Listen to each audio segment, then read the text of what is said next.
Bonjour everyone, welcome back to the Magpie Channel TV. For you old school viewers out there, you will remember this. You will remember Geordie Box. Way ahead of its time, like Gogglebox, but called Geordie Box, where me and Keg used to react along live to the match.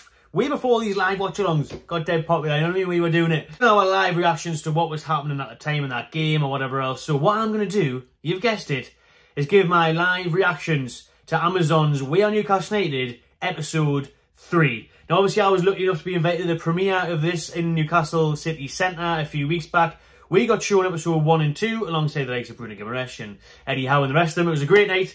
I've never seen episode 3. I've seen it a bit early because they emailed me. It's now available to you lot on Amazon Prime. It came out tonight at midnight, so I can now talk about it. This was embargoed, so obviously I couldn't discuss anything. Just like at the premiere, I can't come out and say this happens, that happens, and wouldn't want to do that anyways. Wouldn't want to spoil it for you. Would want you to enjoy it. So now I'm going to run through it. I haven't seen it yet. This is Wednesday I'm watching it. I haven't saw it yet, so I'm going to watch it now on my laptop, and I'm going to give you my live reactions to things. We're just going to talk about the episode. We're going to talk about the main parts, some exciting parts, some discussions regarding it. So that's what we're going to do. Let's roll with the punches. Let's stick the specs on and press play.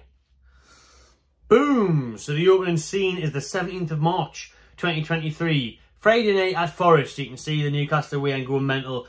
And that's the opening scene of episode 3. And I tell you what a big night that was. I mean, those late goals, that late win was huge in our push for top 4, wasn't it? Let's see what's been said about this one. So the focus there was on Isak and Wilson, that partnership duo. One's on the bench, one's starting. Eddie Howe was asked, who takes it better being dropped? Neither of them was Eddie Howe's response there. Obviously, neither of them wants to be on the bench. And it's good to have that competitiveness up top between the two, and two quality strikers at Eddie Howe's disposal. And it showed that night, you know, Isak starting and scoring against Forest. Some more behind the scenes access there, showing the board Stavely Gadusi on a video call with the likes of Darren Eales and representations from Saudi Arabia, talking about the importance of top 4 qualification last season, as it would gain us £45 million bottom line in revenue, and then obviously leading us to increase sponsorship deals the following season. Eales also pointed out the fact that we need to strengthen the squad, because historically teams that have broke into the top 6 the next season when they've been in the top 4 or in Europe, they have struggled. And he mentioned the fact of having to play Champions League games now, and it's not just focused on the league. So they're well aware behind the scenes of what Champions League means in terms of money, but also in terms of effort and what the effects it has on the squad and Eddie Howe, and where we could end up this season. There was some more there about the Isak and Wilson debate, you know, who should be starting. They interviewed both of them. Wilson was saying that he F's and blinds at the staff when he's not playing and he wants to be starting every game. He takes it personally when Eddie Howe puts him on the bench. And Isak saying, you know, Wilson's a great guy, he's funny, but it is competition. So it's good to see that. You know, it's good to see both players are desperate to play and want to start. And, you know, you haven't got players like Newcastle have had in the past, mercenaries, you know what I mean, are just happy to sit on the bench and pick up a wage. Both of these do want to be starting up front, and you know, it's good to see that rivalry, and it sets a fire in each other. Do you know what I mean? I think when you've got players who want to play that, it kicks the other one up the arse a bit. So that was good. And then what was very, very good was Amazon Prime taking the time out to interview War Flags. They're showing this pre-match display against Manchester United 5 weeks after the Carabao Cup final. The huge, obviously, Lisa stand flag that we had, saying that it cost 40 grand. That flag from 8,000 fans donations, so that's amazing. And it showed there the speaking to the War Flags lot and talking about their dedication, and it's good to see them getting the recognition that they deserve. Here we go, we're into the juicy stuff now. You would have seen this on the trailer where Eddie Howe is giving his pre-match briefing to the squad in the dressing room.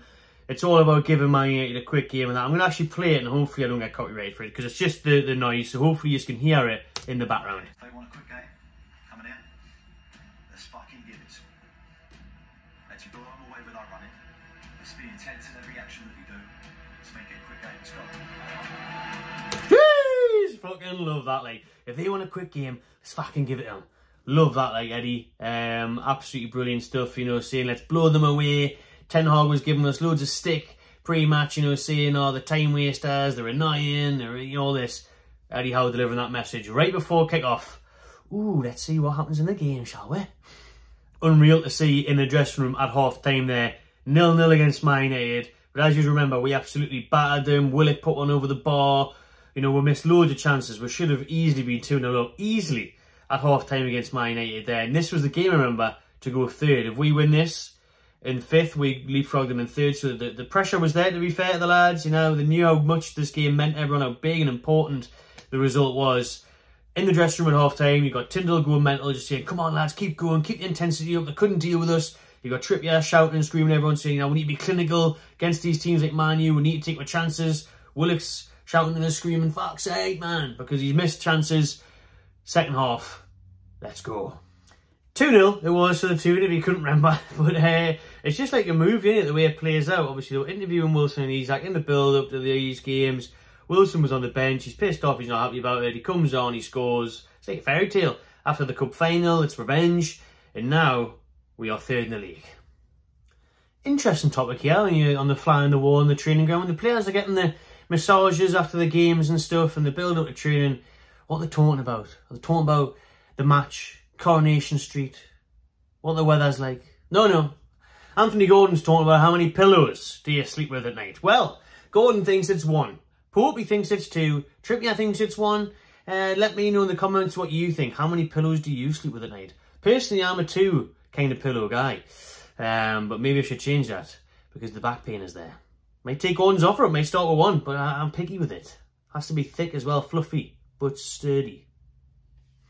This is quality now. They are showing you the training ground and the developments that are undertaken at the moment at Dorsley Park. And they're saying that they spent £10 million, the new owners spent £10 million on the development of the current training ground. And a little joke there between Gudasi, Eels and Yassir Al-Ramian was that Gudasi was saying Yassir nearly handed the keys back when he seen the absolute state of the training ground when he first arrived, and they're all laughing about it.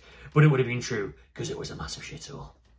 Darren Eales has just been saying there, you know, our ambition is to be a sustainable top 6 team, to stay there every year, to challenge for trophies, and to do that we have to improve everything else that goes with it, not just on the pitch, but off the pitch, and that includes the training ground, the stadium, everything else. And you're seeing now Almiron enjoying a nice little session in the hydrotherapy pool. That's a brand new room that's been designed at the training ground with the likes of the hydrotherapy pool, which makes recovery quicker for the players from injuries and whatnot. And Gudusi's a big fan of it as well. He said it's like something out of a James Bond movie, that hydro room. Quality moment there, which you might have seen on the trailer as well, as Callum Wilson returns to Coventry, his old high school. He's getting mobbed for selfies and everything, but then he's like, oh, is that Mrs. Such and Such? Ah, I used to fancy her. Quality moment, that. And then she comes in and gives him a cuddle and everything, and a nice bit of tongue-in-cheek moment there from Wilson. And interestingly, he said on the journey there that, you know, that he got offered the chance to go to Villa or Newcastle. I think we knew that anyways, but if he didn't, he did. He turned down Villa to join Newcastle at the time. And he said one of the big reasons was because he didn't want to actually go back to that area, you know, Coventry, Birmingham, Midlands. He said he tried so hard to escape there that he felt going back to that region would be a failure. So that's one of the reasons he chose Newcastle as well. So we're getting some great insight here into Darren Eales, obviously Newcastle's CEO now. But it's showing him here going back over stateside to Atlanta, and the team he obviously built from scratch. He's saying there, you know, I was employee number 1. There was nothing. There was no identity, badge, name, training ground, stadium, nothing. Darren Eales built all that from scratch, and obviously they won the MLS and stuff, and Almiron was a part of that, and that's just an unreal achievement when you think about it. When you actually deep it, like, he started that club from nothing and turned them into that, one of the biggest and best sides in the MLS, one of the best supported ones, in that Mercedes-Benz Stadium. And obviously we're going to go into the point now of he was brought in to do that for Newcastle in terms of reaching a global audience, now growing our fan base in America and across the world. So after a defeat to Aston Villa, it now turns back to St James's Park. Not long left of the season. Spurs are coming to Toon. Looking forward to reliving this one in what was obviously a decisive day in Champions League as well. You know, we were both pushing for 4th at this point. It's just showing you Harry Kane arriving at St James's Park now, which he won't be next season unless it's in the Champions League for Bayern Munich. But I'm really looking forward to reliving this absolute classic. 6-1, What a day that was. 5 goals after, what was it, 90 minutes or something. It showed you the 6-1 thrashing there of Spurs. What a day that was. What a result with 7 games to go. That was the game that, if you didn't think so already, probably solidify the thought in your head and everyone else is that, aye, Champions League's looking very, very likely now. This is it. I mean, the Man United game especially when we beat them, went above them, but Brentford and West Ham away, winning there, and the Villa setback though, smashing Spurs at home. Psychologically for us that was massive as well, and so detrimental to Spurs, who were in a top 4 race at the time as well.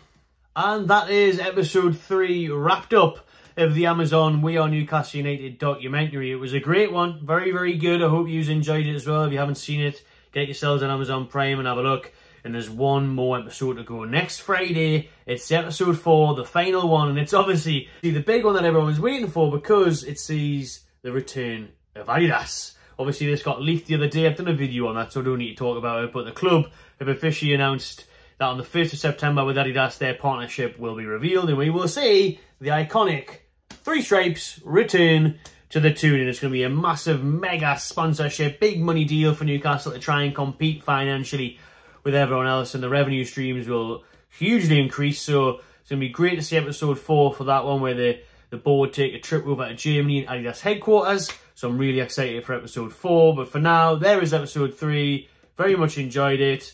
Let me know what you thought of it below. Subscribe to the Wet By Channel TV, and I'll see you in the next one.